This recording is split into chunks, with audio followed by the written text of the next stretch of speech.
नमस्कार दोस्तों, स्वागत है आपका अपने YouTube channel destination history point में। मैं उम्मीद करता हूं कि आप सभी लोग अच्छे होंगे और इस कोरोना काल में जहां भी होंगे सुरक्षित होंगे और अपनी स्टडी को अच्छे से कर रहे होंगे, क्योंकि अब की बार घर वालों का सपना करना है पार, तो अपनी पढ़ाई को रखो बरकरार। इसलिए हम लाए हैं आपके लिए RRB NTPC 2020-21 में आए प्रश्नों की GS पर करने के लिए प्रहार, जो आपके लिए आने वाले एग्जाम्स के लिए बहुत हेल्पफुल होगी। यह सीरीज कुछ एक्स्ट्रा फैक्ट्स के साथ भी होगी। मैं उम्मीद करता हूं कि आप इस सीरीज का अवश्य लाभ लेंगे। तो चलिए स्टार्ट करते हैं आज की क्लास एक मोटिवेशनल कोट्स के साथ। तो मोटिवेशनल कोट्स क्या है? स्वतंत्र होने का साहस करो, जहाँ तक तुम्हारे विचार जाते हैं वहाँ तक जाने का साहस करो। स्वतंत्र होने का साहस करो, जहाँ तक तुम्हारे विचार जाते हैं वहाँ तक जाने का साहस करो और उन्हें अपने जीवन में उतारने का साहस करो। इसलिए अपने दिल, दिमाग और खुद अपने आप को स्वतंत्र रखो, हमेशा पॉजिटिव सोचो, अच्छे विचारों को रखो और उन्हें पूरा करने की कोशिश करो। अगर हम स्वतंत्र हैं तो किसी चीज़ के होने या ना होने पर हम विचलित नहीं होंगे, बल्कि और अच्छे से उसे करने की कोशिश करेंगे। तो उसी उत्साह और जोश के साथ स्टार्ट करते हैं अपनी आज की क्लास का पहला क्वेश्चन। क्वेश्चन क्या है? भारत की प्रथम सुपरफास्ट ट्रेन कौन सी थी? भारत की प्रथम सुपरफास्ट ट्रेन कौन सी थी? तो option number A Tejas, option number B Deccan Queen, option number C Vande Bharat या ऑप्शन डी राजधानी। तो आंसर क्या होगा हमारा? आंसर देने की कोशिश करें तो आंसर होगा हमारा option number B Deccan queen. अच्छा, डेक्कन क्वीन कहाँ से कहाँ के बीच में चली थी, तो इसके बारे में हम जानकारी देते हैं आपको। तो डेक्कन क्वीन मुंबई से, कहाँ से? मुंबई से और कौन से किसके बीच में चली थी? पुणे के बीच में। मुंबई से पुणे के बीच में चली थी। कब? 1930 में। मुंबई से पुणे के बीच चली थी 1930 में। अच्छा, भारत की सबसे तेज़ ट्रेन के बारे में बात करते हैं। तो भारत की सबसे तेज़ जो ट्रेन है वो कौन सी है? वंदे भारत एक्सप्रेस। कौन सी? वंदे भारत एक्सप्रेस। ये इसका दूसरा नाम क्या है? ट्रेन 18। क्या नाम है इसका दूसरा? ट्रेन 18। क्या नाम है इसका दूसरा? ट्रेन 18। और ये कहाँ से कहाँ चली है? ये वाराणसी से न्यू दिल्ली के बीच में चली है। ये न्यू दिल्ली से वाराणसी के बीच में चली है। न्यू दिल्ली से वाराणसी के बीच में चली है। न्यू दिल्ली से वाराणसी के बीच चली है। ठीक है, नेक्स्ट क्वेश्चन पर चलते हैं। नेक्स्ट क्वेश्चन क्या है हमारा? सर्वग्राही रक्त समूह कौन सा है? तो सर्वग्राही रक्त समूह कौन सा है? Option number A O-, option number B O+, option number C AB positive, option number D A+। तो आंसर क्या होगा हमारा? आंसर होगा हमारा option number C AB positive. सर्वग्राही रक्त समूह कौन सा है? AB positive. अच्छा, थोड़ा सा बात कर लेते हैं O नेगेटिव के बारे में। तो O नेगेटिव हमारा क्या है? सर्वदाता। O नेगेटिव क्या है हमारा? सर्वदाता। क्या है हमारा? सर्वदाता। ठीक है, नेक्स्ट क्वेश्चन पर चलते हैं। नेक्स्ट क्वेश्चन क्या है हमारा? संयुक्त राष्ट्र के महासचिव कौन है? तो संयुक्त राष्ट्र के महासचिव कौन है? Option number A Antonio Guterres, option number B David Malpass, option number C KB Kamath, option number D Jin Liqun. तो आंसर क्या होगा हमारा? आंसर देने की कोशिश करें। आंसर हमारा option number A Antonio Guterres. Option number A Antonio Guterres. अच्छा, एंटोनियो गुटेरस कब से कब तक बने थे? ये सिंस कब? 1 जनवरी 2017 से। कब से हैं ये? 1 जनवरी 2017 से। एंटोनियो गुटेरस कब से हैं? 1 जनवरी 2017 से हैं। अच्छा, डेविड मालपास की बात करें तो डेविड मालपास किसके हैं? ये डेविड मालपास हैं वर्ल्ड बैंक के यानी विकास बैंक के, सॉरी विश्व बैंक के। ठीक है, किसके हैं? वर्ल्ड बैंक के प्रेसिडेंट हैं, यानी विश्व बैंक के। अच्छा, ये KB कामत की बात करें तो KB कामत जो हैं NDB के प्रेसिडेंट थे। ये NDB के प्रेसिडेंट थे, लेकिन अब कौन है NDB के प्रेसिडेंट? तो NDB के प्रेसिडेंट फिलहाल हैं मार्कस कौन है? Marcus Prado Troyjo. Marcus Prado ट्रोयोजो।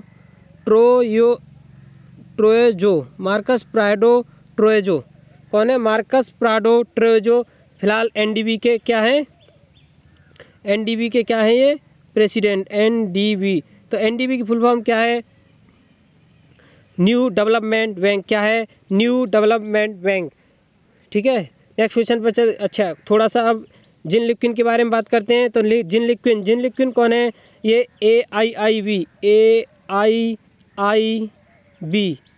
Asian इस इंफ्रास्ट्रक्चर इन्वेस्टमेंट बैंक, क्या एशियन इंफ्रास्ट्रक्चर इन्वेस्टमेंट बैंक, तो इसके क्या है, ये प्रेसिडेंट हैं कौन, जिन लिक्विन। तो नेक्स्ट क्वेश्चन पर चलते हैं। नेक्स्ट क्वेश्चन क्या है हमारा, भारत का प्रथम सुपर कंप्यूटर कौन सा है। भारत का प्रथम सुपर कंप्यूटर एनिएक, परम 8000 या फुकागू या समिट। तो आंसर क्या होगा हमारा, आंसर देने की कोशिश करें। आंसर होगा हमारा ऑप्शन नंबर बी, क्या, परम 8000। परम 8000 भारत का पहला सुपर कंप्यूटर है। अच्छा, अब ये बात करते हैं कि फुकागू क्या है। ये फुकागू जो है, फुकागू ये है जापान का, कहाँ का, जापान का सबसे तेज सुपर कंप्यूटर है। ये सबसे तेज सुपर कंप्यूटर है। ये कौन सा, सबसे तेज सुपर कंप्यूटर जापान का फुकागू है।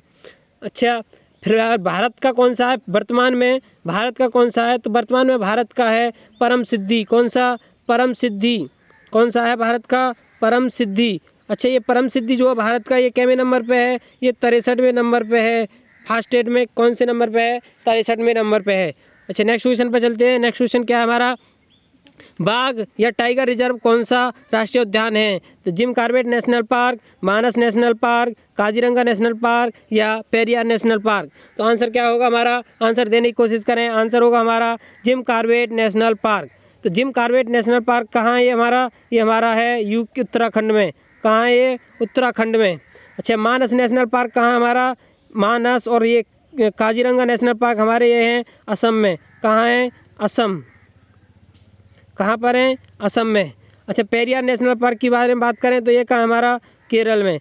पेरियार नेशनल पार्क कहाँ हमारा, केरल में। ठीक है, नेक्स्ट क्वेश्चन पर चलते हैं। नेक्स्ट क्वेश्चन क्या है, अच्छा, जिम कॉर्बेट नेशनल पार्क के बारे में थोड़ी सी आपको चर्चा कर दें कि जो जिम कॉर्बेट नेशनल पार्क है ये कब बना था, ये 1936 में बना था। ठीक है, नेक्स्ट क्वेश्चन पर चलते हैं। नेक्स्ट क्वेश्चन क्या है, संविधान दिवस कब मनाया जाता है। तो संविधान दिवस ऑप्शन नंबर ए 26 नवंबर, ऑप्शन नंबर बी 26 जनवरी, ऑप्शन नंबर सी 15 अगस्त या ऑप्शन नंबर डी 24 जनवरी। तो अब आंसर क्या होगा हमारा, आंसर देने की कोशिश करें तो आंसर होगा हमारा ऑप्शन नंबर ए 26 नवंबर। अच्छा, 26 नवंबर को संविधान दिवस क्यों मनाया जाता है, इसके बारे में चर्चा करते हैं। 26 नवंबर 1949 को हमारा संविधान बनकर तैयार हुआ था। कब, 26 नवंबर 1949 को हमारा संविधान बनकर तैयार हुआ था। हमारे संविधान के प्रारूप समिति के जो अध्यक्ष थे कौन, प्रारूप समिति के अध्यक्ष कौन थे, अंबेडकर जी। अंबेडकर जी प्रारूप समिति के अध्यक्ष थे। उनकी 125वीं जयंती में 125वीं जयंती पर उनकी 125वीं जयंती पर 26 नवंबर 2015 से, कब से, 26 नवंबर 2015 से, 26 नवंबर 2015 से, कब से, 26 नवंबर 2015 से, 26 नवंबर 2015 से ये जो संविधान दिवस है मनाना शुरू किया है। ठीक है, हमारा संविधान कब कितने दिन में बन के तैयार हुआ था, तो हमारा संविधान 2 वर्ष 11 माह 18 दिन में बन के तैयार हुआ था। ठीक है, तो नेक्स्ट क्वेश्चन पर चलते हैं। नेक्स्ट क्वेश्चन क्या है हमारा, कौन सा वेब ब्राउज़र नहीं है, कौन सा वेब ब्राउज़र नहीं है। Option number A Chrome, option number B Mozilla, option number C Opera या ऑप्शन नंबर डी गूगल। तो हमारा आंसर होगा ऑप्शन नंबर डी गूगल।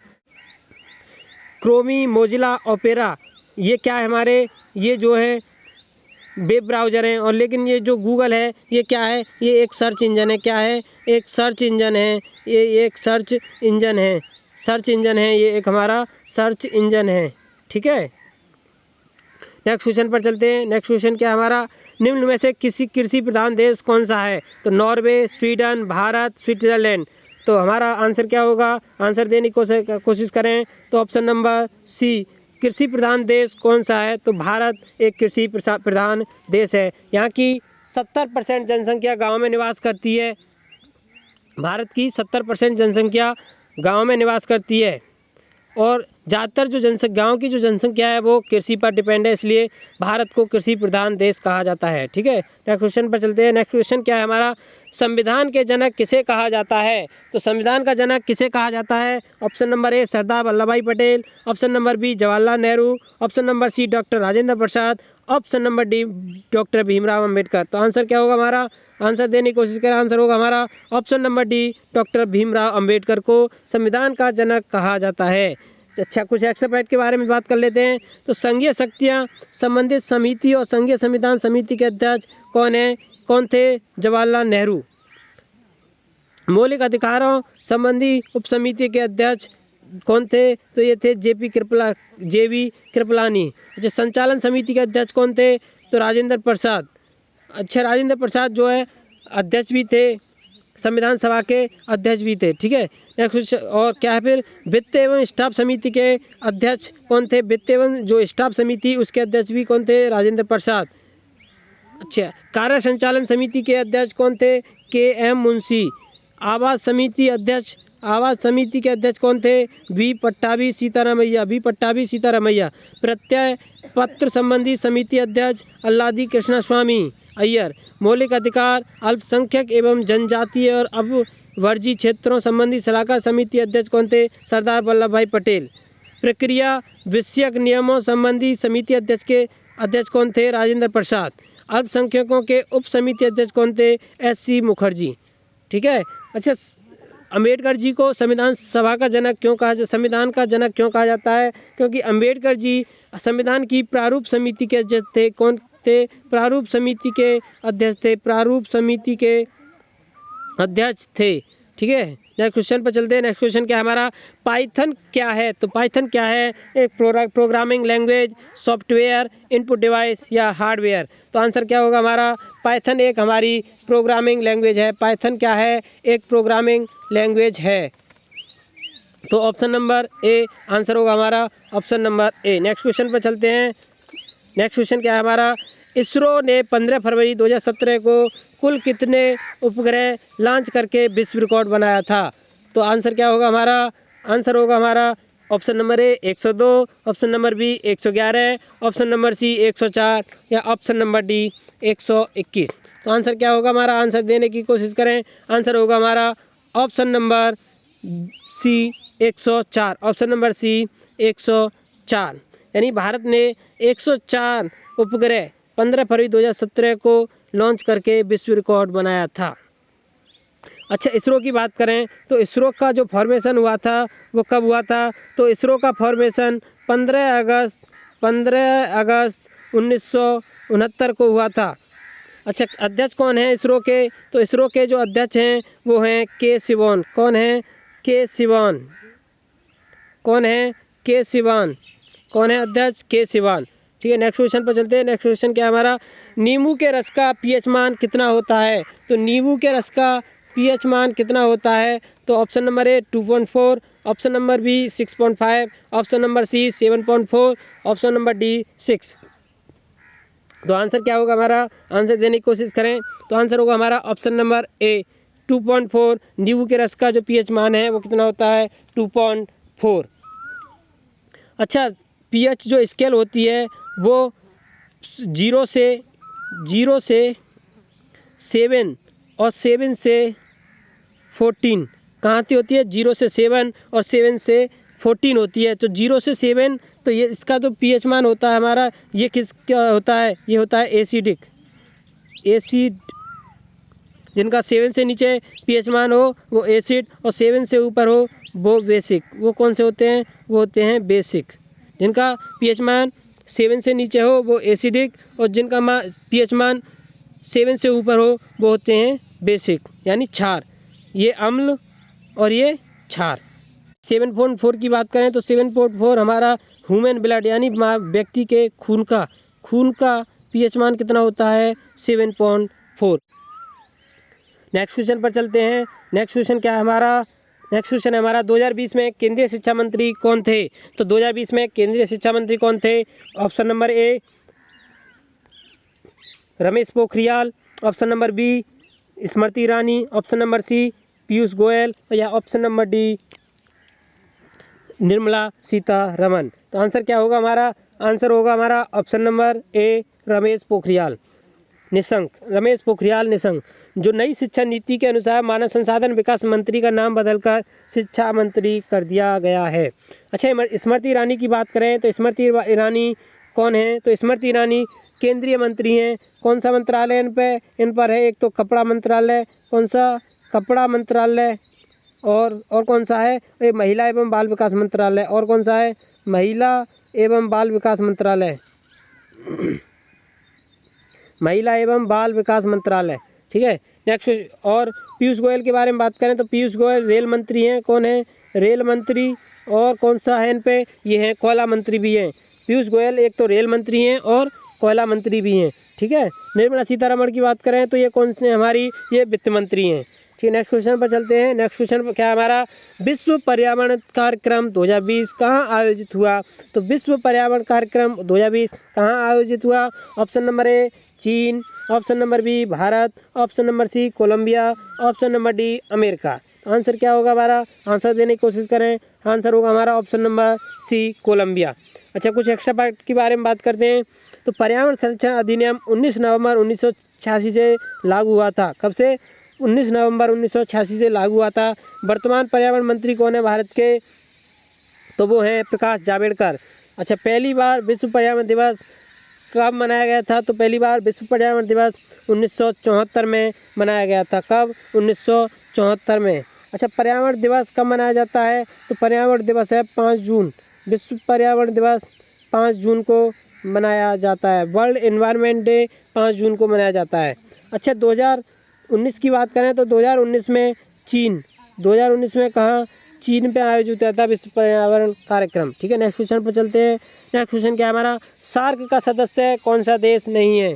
तो सार्क का सदस्य कौन सा देश नहीं है? Option number A Bharat, option number B चीन, option number C Maldives, option number D Pakistan. तो आंसर क्या होगा हमारा? आंसर देने की कोशिश करें। आंसर होगा हमारा ऑप्शन नंबर बी चीन। चीन सार्क का देश नहीं है। अच्छा, सार्क की फुल फॉर्म के बारे में बात करते हैं। तो सार्क की फुल फॉर्म क्या है?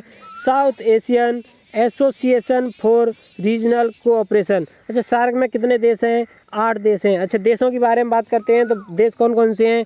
एक है भारत, कौन सा हमारा? इंडिया और अफ़गानिस्तान, इंडिया अफ़गानिस्तान, और है बांग्लादेश और भूटान, और क्या है? मालदीव, और क्या है? नेपाल, और क्या है? पाकिस्तान, और क्या है? एक लास्ट है हमारा श्रीलंका। तो क्या हो गए? 1 2 3 4 5 6 7 8। तो भारत के जो सार्क में कितने देश हैं? सार्क में 8 देश हैं। नेक्स्ट क्वेश्चन पर चलते हैं। नेक्स्ट क्वेश्चन क्या है हमारा? 2016 में हुए विमुद्रीकरण के समय आरबीआई के गवर्नर कौन थे? 2016 में विमुद्रीकरण के समय आरबीआई के गवर्नर कौन थे? तो कौन थे? Option number A Urjit Patel, option number B Shaktikanta Das, option number C Raghuram Rajan, option number D Subba Rao. तो आंसर क्या होगा हमारा? Option number A Urjit Patel. तो आरबीआई के विमुद्रीकरण के समय आरबीआई के गवर्नर कौन थे? तो उर्जित पटेल। अच्छा, विमुद्रीकरण कब हुआ था? विमुद्रीकरण 8 नवंबर 2016 को हुआ था। कब हुआ था? 8 नवंबर 2016 को हुआ था। आरबीआई की स्थापना कब हुई थी? तो आरबीआई की स्थापना 1 अप्रैल 1935 को आरबीआई एक्ट 1934 के तहत हुई थी। अच्छा, आरबीआई का राष्ट्रीयकरण कब हुआ था? तो आरबीआई का जो राष्ट्रीयकरण है वो 1 जनवरी 1949 को हुआ था। कब हुआ था? 1 जनवरी 1949 को हुआ था। आरबीआई के 4 डिप्टी गवर्नर होते हैं। तो वर्तमान में आरबीआई के 4 डिप्टी गवर्नर कौन हैं? तो टी रविशंकर, महेश कुमार जैन, और माइकल पेंत्रा और राजेश राव वर्तमान में आरबीआई के 4 डिप्टी गवर्नर हैं। अच्छा, पहले जो आरबीआई के गवर्नर है उनकी बात करते हैं तो कौन थे? पहले जो आरबीआई के गवर्नर थे वो थे सर ऑसबॉर्न। कौन थे? Sir Osborne Smith. कौन थे? सर ऑसबॉर्न स्मिथ थे। अच्छा, पहले इंडियन जो गवर्नर थे आरबीआई के वो कौन थे? Sir CD Deshmukh. कौन थे? सीडी देशमुख। अच्छे, वर्तमान में आरबीआई के गवर्नर कौन हैं? तो वर्तमान में आरबीआई के गवर्नर शक्तिकांत दास हैं। कौन है? शक्तिकांत दास। नेक्स्ट क्वेश्चन पर चलते हैं। नेक्स्ट क्वेश्चन क्या है हमारा? गीत गोविंद के रचयिता कौन है? तो गीत गोविंद के रचयिता कौन है? Option number A Jayadev, option number B Rajiv Malhotra, option number C Indira Nooyi, option number D Prakash Javadekar. तो आंसर क्या होगा हमारा? Option number A Jayadev. Geet Govind के रचयिता कौन है? जयदेव। अच्छा, कुछ एक्स्ट्रा फैक्ट के बारे में बात करते हैं। तो अष्टाध्यायी किसके द्वारा लिखी हुई है? पाणिनि के द्वारा। पृथ्वीराज रासो, चंद्रवरदाई, राजतरंगिणी कल्याण के द्वारा। अर्थशास्त्र चाणक्य के द्वारा। हर्षचरित या कादम्बरी बाणभट्ट के द्वारा। महाभाष्य पतंजलि के द्वारा। रत्नावली प्रियदर्शिका हर्षवर्धन के द्वारा। और स्वप्न वासवादातम ये किसके द्वारा? भास के द्वारा। स्वप्न वासवादातम भास के द्वारा लिखी हुई है। ये इंपॉर्टेंट बुक्स हैं, इन्हें जो है याद रखें, जरूर याद करना है इन्हें। ये इंपॉर्टेंट बुक्स हैं, आ जाती हैं पेपरों में हमेशा। ठीक है, नेक्स्ट क्वेश्चन पर चलते हैं। नेक्स्ट क्वेश्चन क्या है हमारा? जातक कथाएं किससे संबंधित हैं? जातक कथाएं किससे संबंधित हैं? Option number A Mahatma Buddha, option number B Guru Nanak Dev, option number C Mahavir Swami, या ऑप्शन नंबर डी इनमें से कोई नहीं। तो जातक कथाएं महात्मा बुद्ध से संबंधित हैं। किससे? महात्मा बुद्ध से संबंधित हैं। अच्छा, गुरु नानक देव कौन थे? तो गुरु नानक देव सिख धर्म के संस्थापक थे। कौन? गुरु नानक देव सिख धर्म के संस्थापक गुरु नानक देव जी थे। नेक्स्ट क्वेश्चन पर चलते हैं। क्या हमारा? कैबिनेट मिशन भारत कब आया था? तो कैबिनेट मिशन भारत 1945 में, 1942 में, 1947 में, या 1946 में? तो कैबिनेट मिशन भारत 1946 में आया था। कब? 1946 में आया था। कैबिनेट मिशन भारत 1946 में आया था। अच्छा, बात करते हैं कि कैबिनेट मिशन के समय ब्रिटेन के जो प्रधानमंत्री थे वो कौन थे? तो कैबिनेट मिशन के समय ब्रिटेन के प्रधानमंत्री कौन थे? क्लीमेंट एटली थे। कौन थे? क्लीमेंट एटली थे। ठीक है, तो आज की क्लास हम यहीं समाप्त करते हैं। ये हमारा लास्ट क्वेश्चन था। तो आज अगर आपको मेरी क्लास अच्छी लगी हो तो प्लीज़ लाइक, कमेंट और अपने दोस्तों को और चैनल को सब्सक्राइब जरूर करें, क्योंकि और बेल आइकन को प्रेस करना ना भूलें, क्योंकि आने वाली वीडियोज़ के अपडेट आपको मिलते रहें। थैंक यू, धन्यवाद। आपका दिन शुभ हो।